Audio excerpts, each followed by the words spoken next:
Bonjour, bonjour mes amis Sagittaires, j'espère que vous allez tous très bien. Moi je suis très heureuse de vous retrouver pour votre tirage général. Ceux qui me découvrent, eh bien soyez la bienvenue, cette chaîne est bien évidemment la vôtre. Alors mes amis Sagittaires, j'ai envie de vous dire, mais c'est quoi ce Big Bang là? C'est incroyable, vous avez 1, 2, 3, 4 arcanes majeurs, dont le pape, l'ermite, la mort, le monde. Il y a une reine de bâton, le roi de bâton, on a du bâton, on a beaucoup de bâtons et un petit peu de 7 de denier. Bon, soit, mais c'est tout feu tout flamme, c'est la révolution dans votre tête, c'est un nouveau démarrage. Alors, on y va sans plus attendre et on va voir effectivement comment on avance dans vos énergies. Alors, déjà, pour l'oracle bleu, vous avez 2 cartes qui sont tombées, je vous les ai laissées. C'est l'envie de voyager, l'envie de s'ouvrir au monde avec cette espèce d'insolence qui vous caractérise, qui est juste extraordinaire. Vous avez votre vérité à vous, à l'intérieur de vous-même. Vous avez cette espèce d'originalité qui n'est propre qu'à vous-même, hein, à vous-même, aux Gémeaux aussi également, qui sont comme ça. Mais il y a quelque chose qui relève d'un caractère un peu effronté, vous savez, un caractère un peu d'une personne qui va s'exprimer sans tabou, qui va être explosive, qui va parfois être rebelle, provocante. Vous avez envie que ça bouge, quoi. Autrement dit, enfin, je vois pas comment dire les choses. Il y a un côté indépendant, bien évidemment, qui se manifeste en vous, comme si vous quittiez une peau qui vous a étouffé. Et là, c'est waouh, on se réveille, on se révèle, on bouge son corps pour redémarrer un nouveau cycle. Et ça se fait comme un adolescent, vous savez, c'est le Big Bang, ça bouillonne, c'est la révolution en vous, il faut que ça bouge, hein, voilà. Et je vous avoue que j'ai presque envie de vous dire, ça va aller, mais voilà, c'est très bien, ça. Il y a quand même quelque chose de très important. Je vous ai dit que vous avez la carte du monde, je ne suis pas sûre. Non, je ne vous ai pas dit que vous aviez cette arcane majeure là. Je vous ai dit 1, 2, 3, 4 arcanes majeures. Oui, si, vous avez la carte du monde. Alors, vous entrez déjà tout feu, tout flamme avec la reine de bâton. La reine de bâton, c'est la personne qui a une opulence, qui a de la prestance. C'est une personne que l'on voit de loin, qui s'impose et qui est aussi très généreuse. Elle a bien réussi, la reine de bâton, à s'affirmer, à s'entourer comme il le fallait, à réussir tout ce qu'elle touche, tout ce qu'elle essaye d'entreprendre, et bien ça a toujours été une réussite. Donc vous avez cette énergie-là, entreprenante, bienveillante, généreuse, mais affirmée, illuminée, conscience de sa propre existence, conscience de ce que l'on veut, conscience aussi de ce que l'on ne veut pas. Et c'est probablement cette énergie-là qui va se surfer comme ça et qui va faire qu'il y a cette colère. Alors je ne sais pas si le mot colère est bien choisi, mais ce bouillonnement en vous qui va vous donner envie de foncer, d'aller de l'avant, de se mettre aucune limite, quitte à pousser quelques personnes autour de soi. Quoi qu'il en soit, c'est une énergie très dynamique qui vous anime, peut-être même que ça a déjà commencé en décembre. Qu'est-ce qui vous donne comme force? Quelle est la force qui vous vient de votre environnement? On a cette cavalier de bâton. Alors la cavalier de bâton, que les choses soient claires, c'est le dynamisme, c'est l'élan, c'est la rapidité, le nouvel envol, le déménagement, le voyage, je ne peux pas vous le dire autrement. C'est aussi l'impatience, c'est aussi l'impulsivité, c'est du feu, tout flamme, le Big Bang, je me répète, mais c'est exactement comme ça que ça se manifeste. Donc ça vous vient de l'extérieur. Je ne sais pas ce que vous allez faire. Est-ce que c'est un voyage que vous anticipez, que vous aménagez, que vous entrevoyez, un nouveau départ, un nouveau projet, un nouveau travail, un nouveau je ne sais quoi? En tout cas, c'est quelque chose qui vous porte et qui vous donne beaucoup de force. Donc, eh bien, soit, allez-y, courez, volez, envolez-vous, que le vent vous emmène là où vous souhaitez aller. C'est très bien. Environnement défavorable, le pape. Alors, c'est ça, la révolution ici, je la ressens dans le pape, c'est-à-dire que attention à cette insolence que vous pourriez avoir à croire que vous avez raison sur tout. L'environnement extérieur vous est tellement favorable, vous porte tellement de l'avant, comme si vous étiez un tsunami à vous-même, que c'est au point où il est possible que vous pensiez détenir des vérités qui soient justes. Alors attention peut-être à ne pas non plus trop vous laisser porter, à ne pas avoir trop confiance pour ne pas signer tout et n'importe quoi, à lire entre les lignes. Mais ce que j'ai le sentiment, c'est que c'est plutôt que vous avez cette insolence de penser que vous pouvez être celui qui va dire aux autres la conduite à avoir, la conduite à tenir et à enseigner des vérités. Là, on va vous dire que ça va peut-être être mal perçu.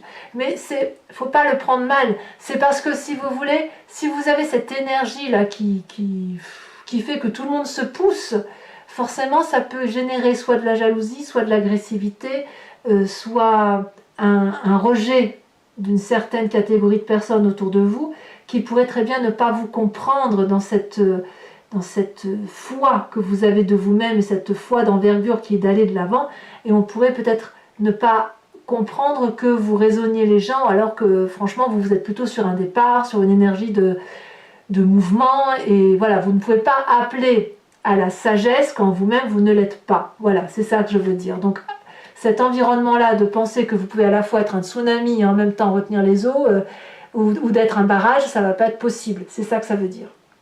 Qu'est-ce que vous vivez dans le présent? Bah, clairement, c'est la mort. Hein. Clairement, vous changez de peau. Je ne peux pas vous le dire autrement. Vous dites adieu à une situation, vous êtes comme le papillon qui est sorti de sa chrysalide, comme ça pourrait être quoi également, comme la fleur qui s'ouvre, comme l'oiseau qui sort de son nid. Il y a quelque chose qui se passe en vous qui relève d'une métamorphose complète. Alors effectivement, peut-être que vous sortez avec cet épuisement de vous dire stop, je n'en peux plus, j'ai besoin de vivre ma vie, je n'en sais rien. En tout cas, clairement, il y a la mort autour de vous qui ne doit pas être vue comme une mort physique, c'est plutôt une mort intellectuelle, cérébrale, qui vous oblige effectivement à reprendre le contrôle d'une vie, mais en acceptant de grandir, de changer de peau et d'aller vers quelque chose qui vous soit voilà, nouveau. C'est le papillon qui se réveille, quoi. C'est votre personnalité qui s'émerveille. Vous changez de cycle, littéralement. Alors on va tout de suite aller dans votre passé, parce que ce qui remonte à la surface, c'est justement ce monde. La mort, je vous dis, c'est un changement de peau. Et vous pensez à cette période où vous aviez tout.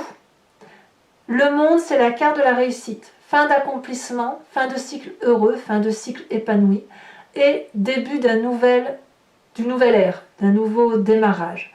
Donc clairement, on voit que dans votre environnement favorable, vous partez pour quelque chose d'autre, et vous pensez en même temps à cette joie passée où vous aviez tout, où vous étiez accompli, réalisé, où tout allait bien dans votre vie, et c'est grâce, je dirais, à ce changement que vous opérez en profondeur dans votre vie, que ça fait émerger en vous des souvenirs de ce qu'il y avait de bon dans votre passé, de je fonce, je vais de l'avant et rien ne peut m'arrêter. Et c'est pour ça que vous pouvez accueillir cette mort aujourd'hui avec aisance, parce que vous l'avez déjà vécu dans un passé plus ou moins proche. Et ouais, je vois pas de tristesse, vraiment. Pour moi, j'allais dire peut-être que certains d'entre vous vont rencontrer des décès autour de vous, mais je ne crois pas. Parce qu'il y a un tel dynamisme, il y a une telle revanche sur la vie qui se manifeste en vous, que forcément ça ne peut être que du bon. C'est plutôt vous, à l'intérieur de vous, où on sent que vous sortez d'une période comme si vous aviez été enfermé de longue date, et que là, que ça explose, et vous... excusez-moi l'expression, mais c'est l'alien qui sort en vous, de vous, quoi, voyez. Alors, je ne dis pas que vous êtes un alien, c'est pas ce que je veux dire, mais là, avec la carte de la révolution, on sent que, voyez, on voit très bien ce personnage, hein, on sent qu'on tranche, on arrache le corps, là, et on se déploie en se disant, je veux vivre, je veux exister pleinement, je veux m'épanouir, m'illuminer, et vivre puissamment. C'est le Big Bang, je ne peux pas dire autrement.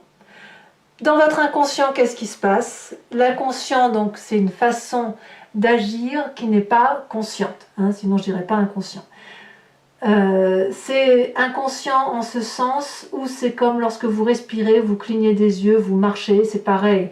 Ça vous vient parce que c'est inné en vous, parce que vous êtes fabriqué comme tel, peut-être parce qu'on vous l'a appris de longue date, de votre enfance, de votre éducation, de je ne sais trop où. Mais c'est ça qui se manifeste en vous dans votre inconscient, c'est cette reine d'épée.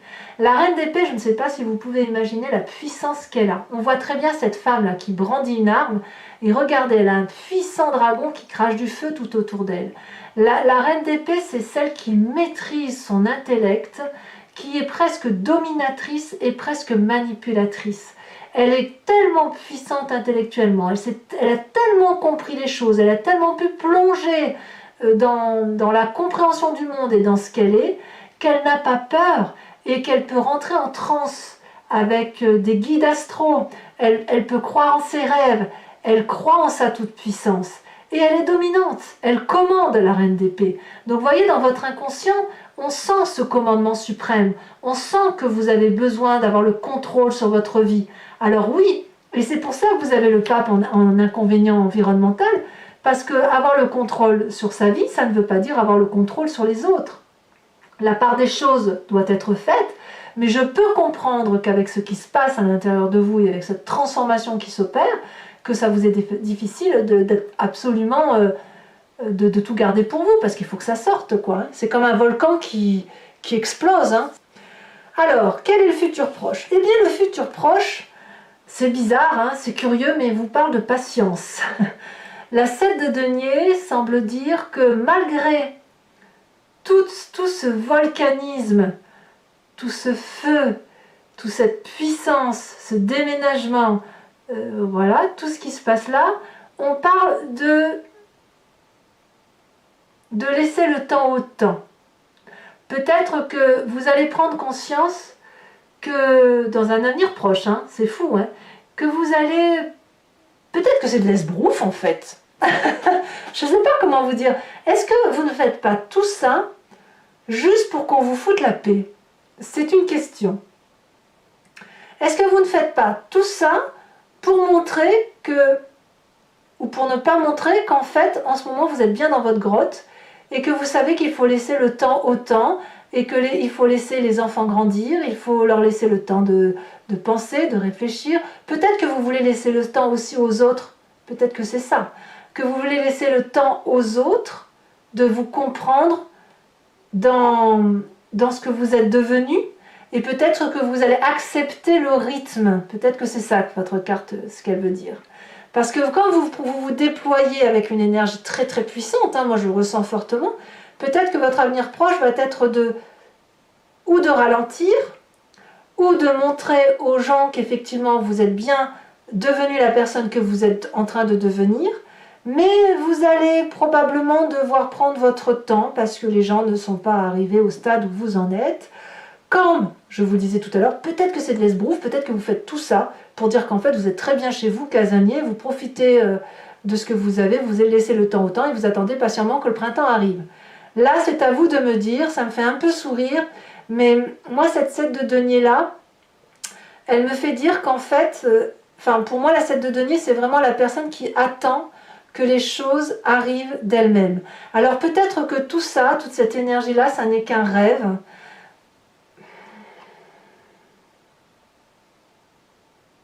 ou un investissement. En tout cas, ce qui est sûr, c'est que le Big Bang, il s'opère bien en vous. Le changement, il est bien en vous. Cette puissance, elle est là. Elle demande qu'à se manifester. Ouais. Cette 7 de denier-là, vous allez peut-être être ralenti. Ou peut-être que c'est un rêve de réalisation de soi avec cette 7 de denier. Ou alors, ce qui pourrait vous ralentir dans toute cette entreprise, c'est l'aspect financier qui va vous dire, oui, mais après avoir bien envisagé plein de choses à faire, il va falloir revenir à quelque chose de raisonnable, qui va falloir vous dire, bah oui, mais pour obtenir ce que vous voulez, il va peut-être falloir travailler, gagner de l'argent, je sais pas. Hein. J'aimerais beaucoup que vous me disiez ce que vous en pensez, et on verra aussi sur Vimeo comment ça s'articule tout ça.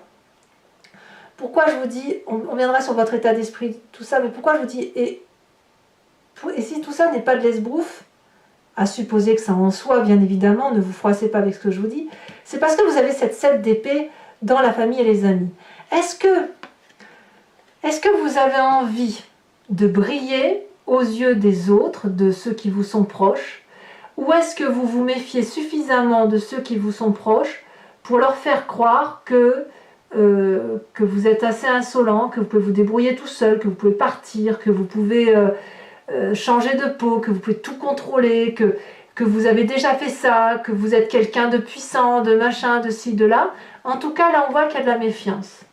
Ou alors, c'est effectivement vous qui avez cette énergie-là parce que vous vous méfiez des autres, et que des autres ou d'un autre, hein, de vos proches, qui fait que là, il faut se mettre en sécurité. La 7 d'épée, clairement, c'est de la méfiance. Je ne sais pas si c'est la famille ou les amis qui se méfient de vous, ou si c'est vous qui vous méfiez de la famille. Vous voyez, vous voyez comme vous voulez. Et c'est pour ça que je vous parle d'esbrouf.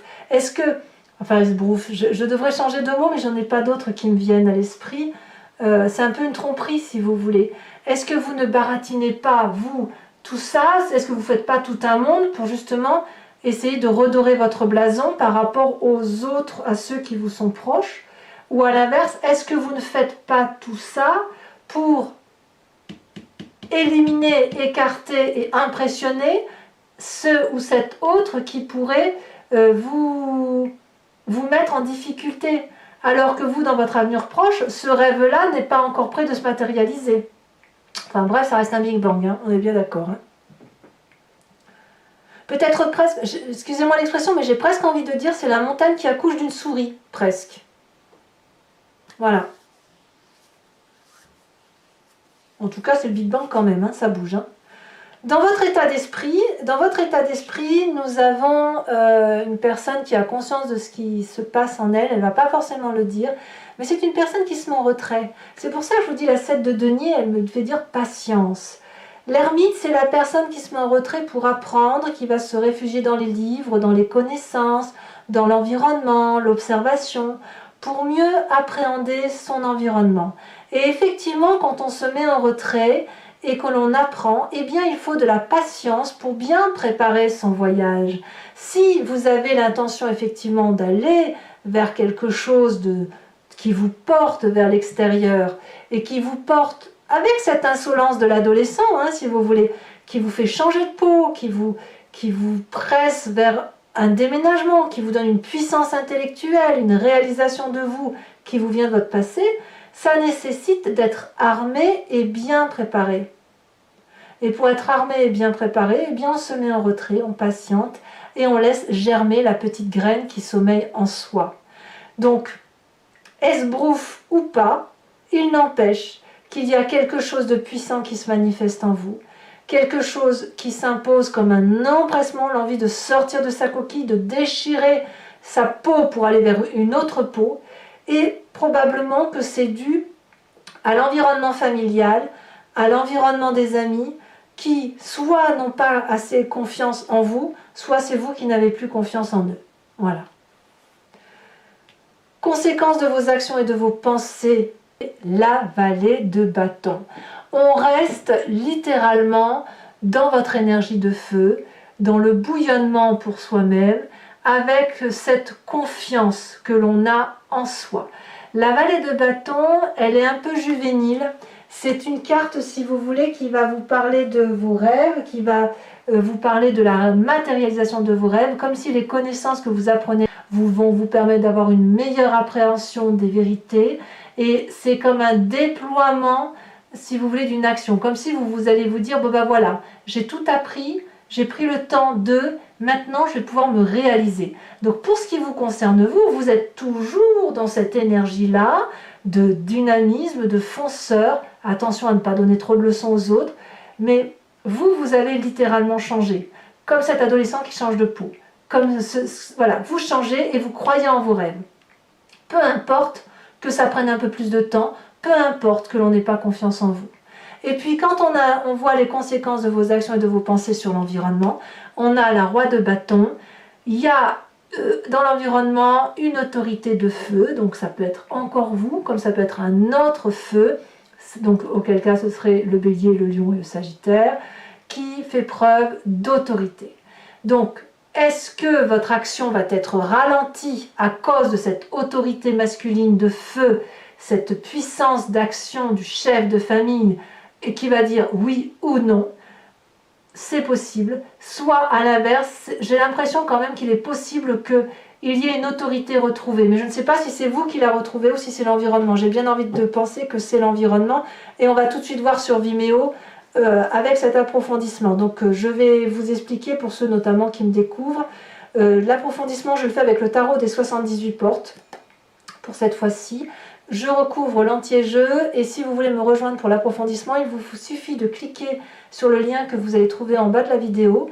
Vous serez renvoyé sur le site en question et notamment sur la playlist de votre signe. Vous pouvez choisir location pour avoir l'accès à l'approfondissement de cette vidéo ou à l'abonnement pour avoir accès à toutes les vidéos de votre signe zodiacal. Si vous choisissez l'abonnement, ça se renouvelle tous les mois, mais vous n'êtes pas tenu par une durée de temps. Vous êtes libre d'annuler l'abonnement à tout instant. Allez, on va tout de suite approfondir. Je crois que là, ça s'impose.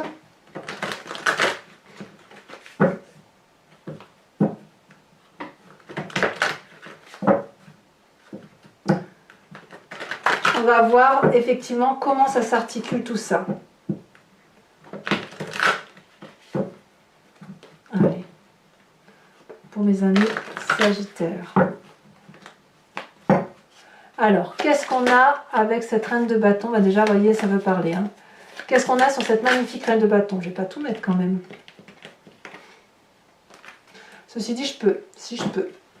Reine de bâton et 3 de bâton. Je vous la mets parce que vous voyez, cette puissance de reine de bâton, elle ressort 2 fois. Donc j'ai bien envie de vous la mettre. Hein. Clairement, vous vous réveillez. Hein. Qu'est-ce qu'on a sur cet environnement favorable qui parle de déménagement, de départ, d'élan, de rapidité? On a la 10 de bâton. Oh. Ouais. Sur l'environnement défavorable avec le pape, nous avons la roi de coupe. Attention à vos émotions. Sur le présent avec cette carte de la mort, alors qu'est-ce qu'on va avoir avec cette mort? Comment ça va se manifester? Oh, le pendu! Eh oui, ben oui, hein. On regarde les choses différemment. Sur votre inconscient avec cette reine d'épée, nous avons... Sachez aussi que la force, quelle puissance! Sachez aussi que je rajoute un des cartes hein, sur Vimeo lorsque le tirage ne me semble pas assez approfondi ou quand je veux en savoir un peu plus. Sur le passé, nous avons la reine de denier. Ouais, c'est quand même une reine, hein, c'est pas rien. Sur votre futur proche, alors nous y voilà. Ah, elle a sauté pas qu'un peu. On a la 7 de denier et on a la 6 de denier. Sur votre état d'esprit,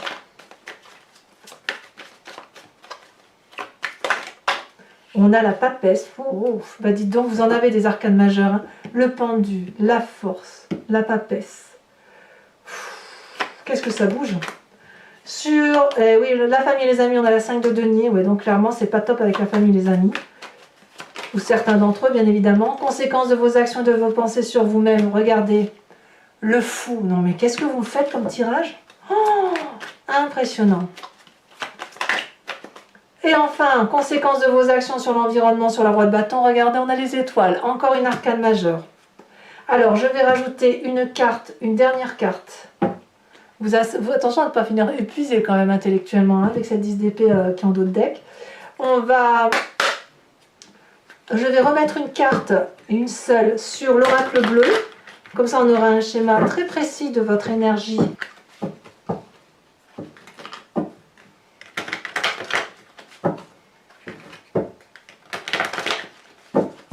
Hop.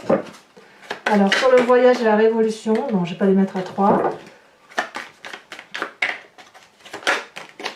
Ouf, l'élévation. Ben voyons.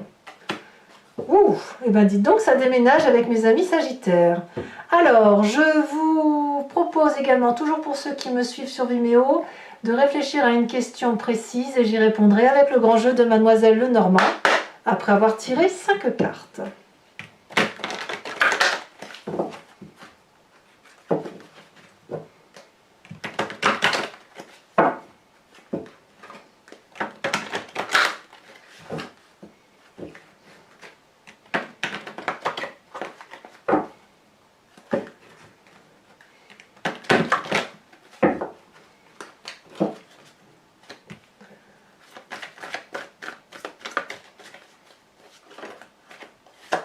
Elle s'est retournée, nous avons la valet de carreau.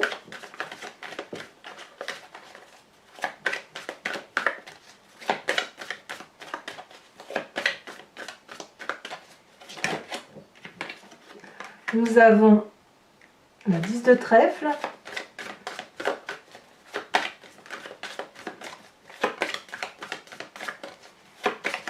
En fait, plutôt que de dire esbrouf, je devrais dire rêve, rêve ou réalité, quoi. Nous avons la 8 de cœur. Voilà, ça parle quand même beaucoup d'émotions. Hein. Nous avons la 8 de cœur.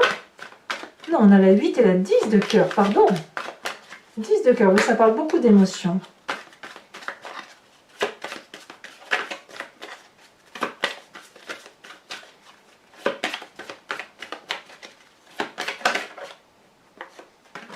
Et nous avons la valet de pique. Vous voyez, je vous disais, attention quand même à la santé. On a ici la 10 d'épée, là je vois j'ai la dame de pique, c'est pas des bonnes cartes ça. Mais voilà, faut pas non plus formaliser, vous avez tellement un jeu de ouf. Hein. Enfin, toujours pour vous mes amis Sagittaires, je vais tirer une carte de l'oracle des druides qui va, si vous voulez, vous proposer de vous recentrer sur une énergie animalière, un instinct de l'animal que nous avons forcément en nous puisque nous venons tous de la même genèse, hein, mais qui est dilué par toutes nos capacités, toute notre façon d'être à nous les humains. Et là, nous inspirer de l'énergie d'un animal nous permet de revenir à une source qui nous aide à passer, si vous voulez, à nous concentrer sur l'animal et à passer au mieux les événements qui se présentent à nous. Allez, c'est parti.